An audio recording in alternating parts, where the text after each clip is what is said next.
Hello, everyone, from the dreary state of New York. Jeez. For my research project, I examined the treatment of American prisoners of war during the Revolutionary War, especially those held by the British in New York Harbor on prison ships.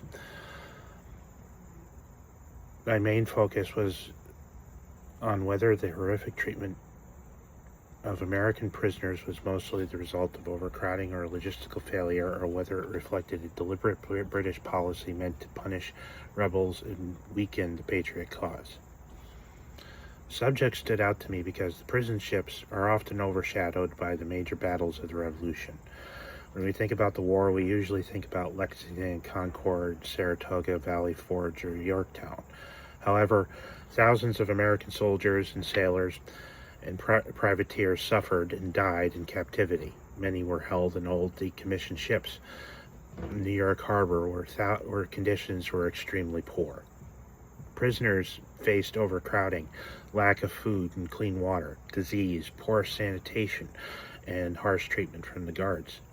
My research question was, to what extent was British mistreatment of American prisoners caused by wartime logistical problems, and to what extent did it reflect a punitive policy toward men Britain considered rebels and traitors?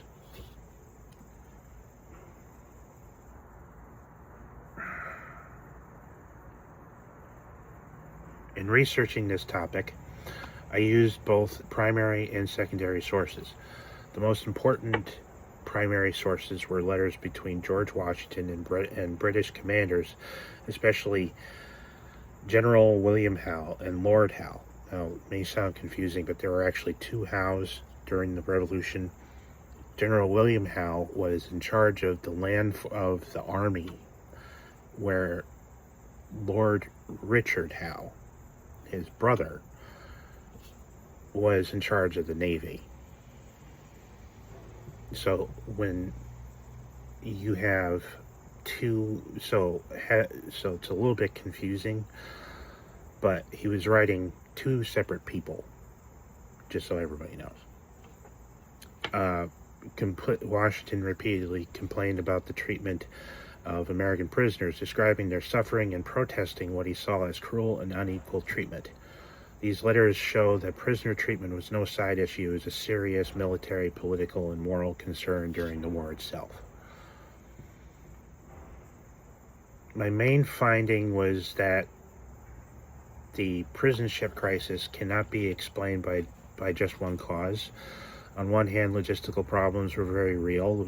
They captured a lot of prisoners, and they had absolutely no place to really put them, and they didn't have even enough stuff for their own soldiers, let alone soldiers that they're guarding. So medicine and food obviously went to the British soldiers. The priority was the British soldiers. So whatever the Americans got was substandard, dregs, rotten.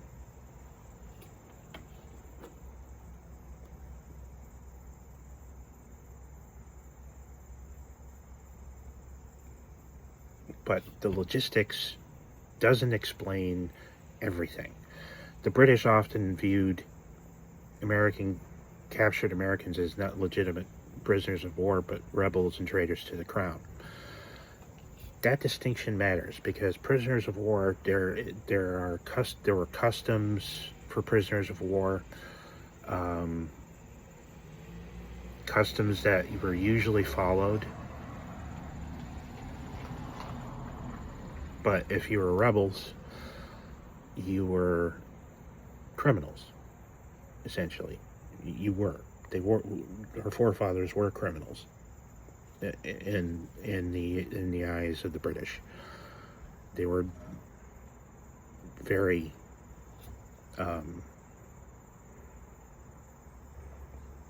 so they were using the American prisoners as kind of like, this is what we're going to do to you if we catch you. And that sent a message to every single rebel: do not be captured. My conclusion is that the treatment of the American prisoners was caused by both the failure and indifference, by the failure, logistical failure, and just the indifference to all of it. Overall, this research project helped me see the American Revolution in a fuller way. The Revolution was not only fought on battlefields, it was fought in prisons, prison ships, hospitals, and places of suffering. People who died in captivity were part of the cost of independence, and their experience reminds us that liberty was not only through victory in battle, but also through endurance and suffering. Have a nice day.